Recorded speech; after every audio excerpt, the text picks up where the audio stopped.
Hello, my name is Eric and I'm doing another one of my photography vlogs called One Body, One Lens, One Roll, One Day.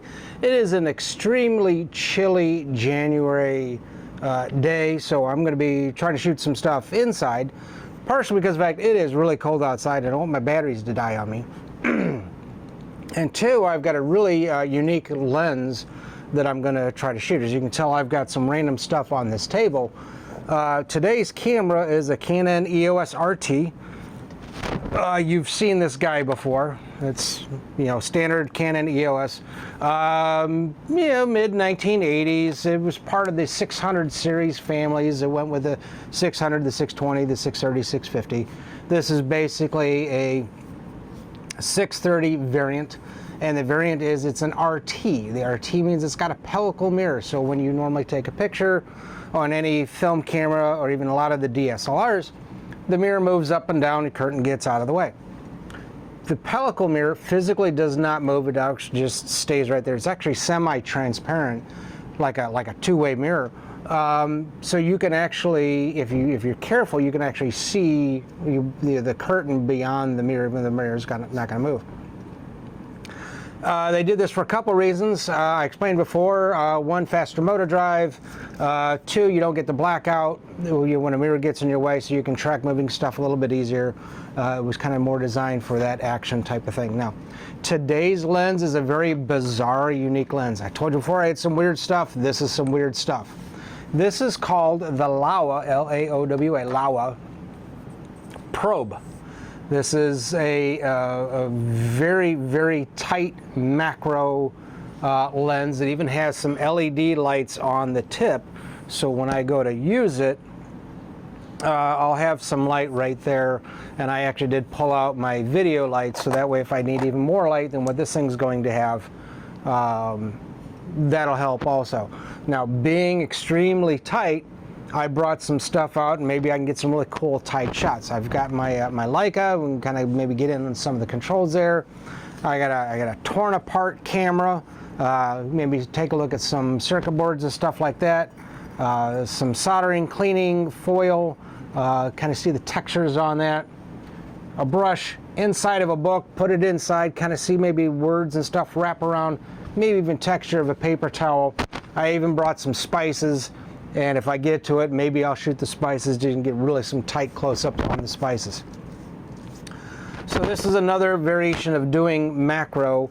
I've done reversing ring before. I've done a macro lens, short range. I've done macro range, medium range. I don't think I've done a macro long, so I just have to maybe find a 180 millimeter or something like that. Today's film, just to kind of keep it normal, is some Fuji 400 speed film, in date, so no adjustments.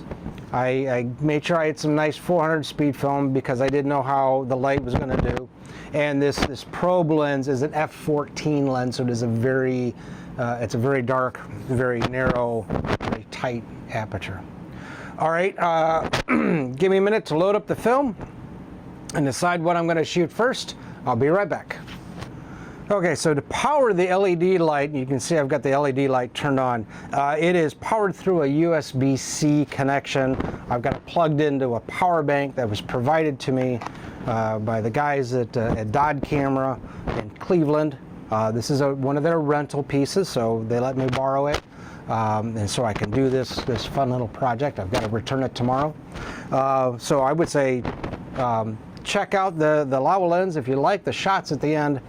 And don't forget your local camera shop or even a few online places you can rent stuff from.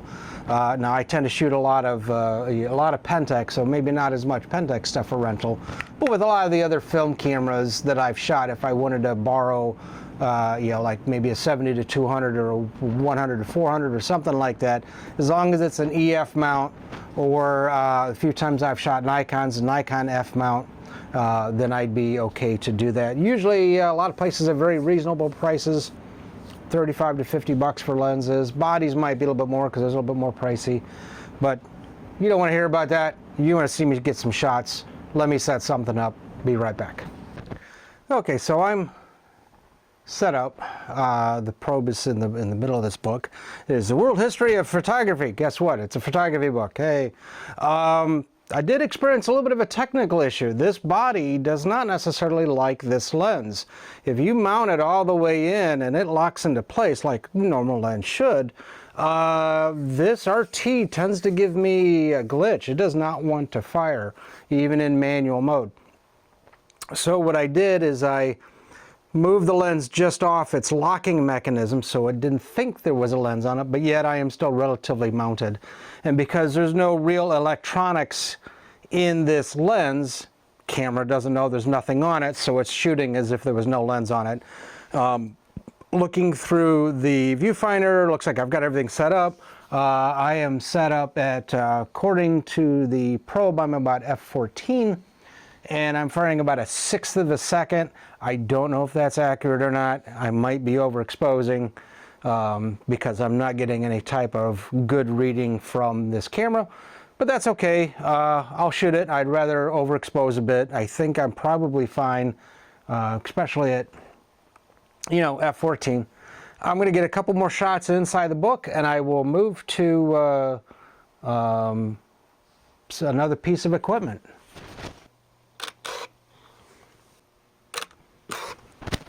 All right, I'm going to switch out to something else. I'm going to unplug the light from the power bank so I don't waste the power bank's batteries. This is just kind of a hard on, hard off. If you got power plugged into it, it's turned on. If you have, if it's unplugged, it's turned off. So I'm just going to leave it turned off while I get something else set up. All right, be right back. Okay, so now I've got the probe pointed at some circuit boards inside this mostly torn apart camera. Just to help hold it steady, and since it's not on a tripod, I really only needed to lift the lens barrel. I put my my back of the lens cap as a little prop, and I line it up. Light looks good. Make sure I'm at you know, f14 at 1/6 of a second. I'll take a couple shots of the camera, different positions. Let me see what I can get. This ought to be interesting. Okay. This lens does have a manual focus. So as soon as I tear my camera apart a little bit more, let's see what I'm pointing at. So I can kind of direct it a little bit. Depth of field super shallow, as with a lot of macro lenses, but a lot of macro lenses are like at 2.8 or 3.5. This is actually f14, so even though I'm really close, my depth of field is actually not terrible for what I'm doing. A shot of a capacitor there, some soldered wires. Kind of looks like some bomb disposal type thing going on. All right, let me switch out to something else. Be right back. Okay, shooting a few components of my my Leica 3C. This is a 1948 variant, I believe, if I followed the serial numbers correctly.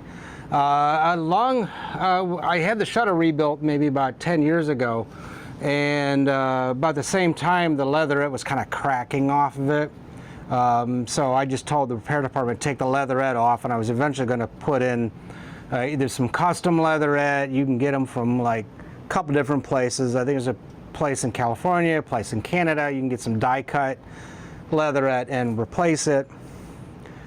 I was thinking green or red, just something a little different, but I just never got around to it. So right now this is my bare naked Leica, because there's no leatherette around the chassis.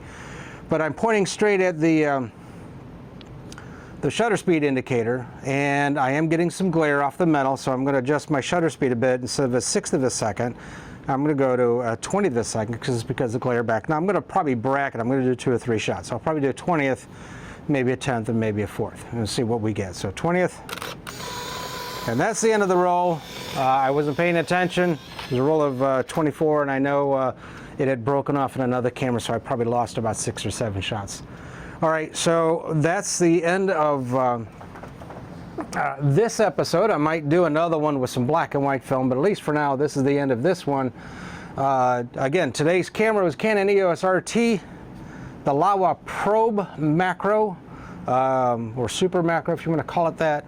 It did not like this old film body. It kept giving me a battery error when I had it locked into place. Just sits there and just doesn't like it. So I hit my lens release and gave it about a 1/4 of an inch rotation so it thinks there was no lens on it. Let me shoot full manual that way. So hopefully I get something. Give the images a thumbs up. Again, if I get something, you can give it a thumb. You know, tell me, oops, I didn't get anything. Feel free to comment on your experience with the probe or some other Laowa lenses. I might try a few others as long as I can find some in an RF mount, or maybe rent them.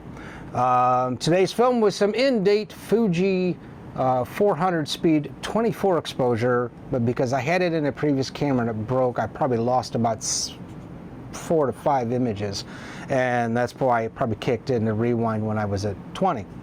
I thought I had a couple more left, but I guess I didn't. Feel free to subscribe. New episodes try to come out about every Friday, every Saturday, with bonus episodes every now and then. I did one on how to clean the sticky grip off of some of these older cameras. Some of the Nikons and a few of the Minoltas would get a little bit of a stickiness going on. If you have a camera that's got that stickiness, go find that episode. I'll show you how to clean it. All right, thanks for watching. We'll see you next episode.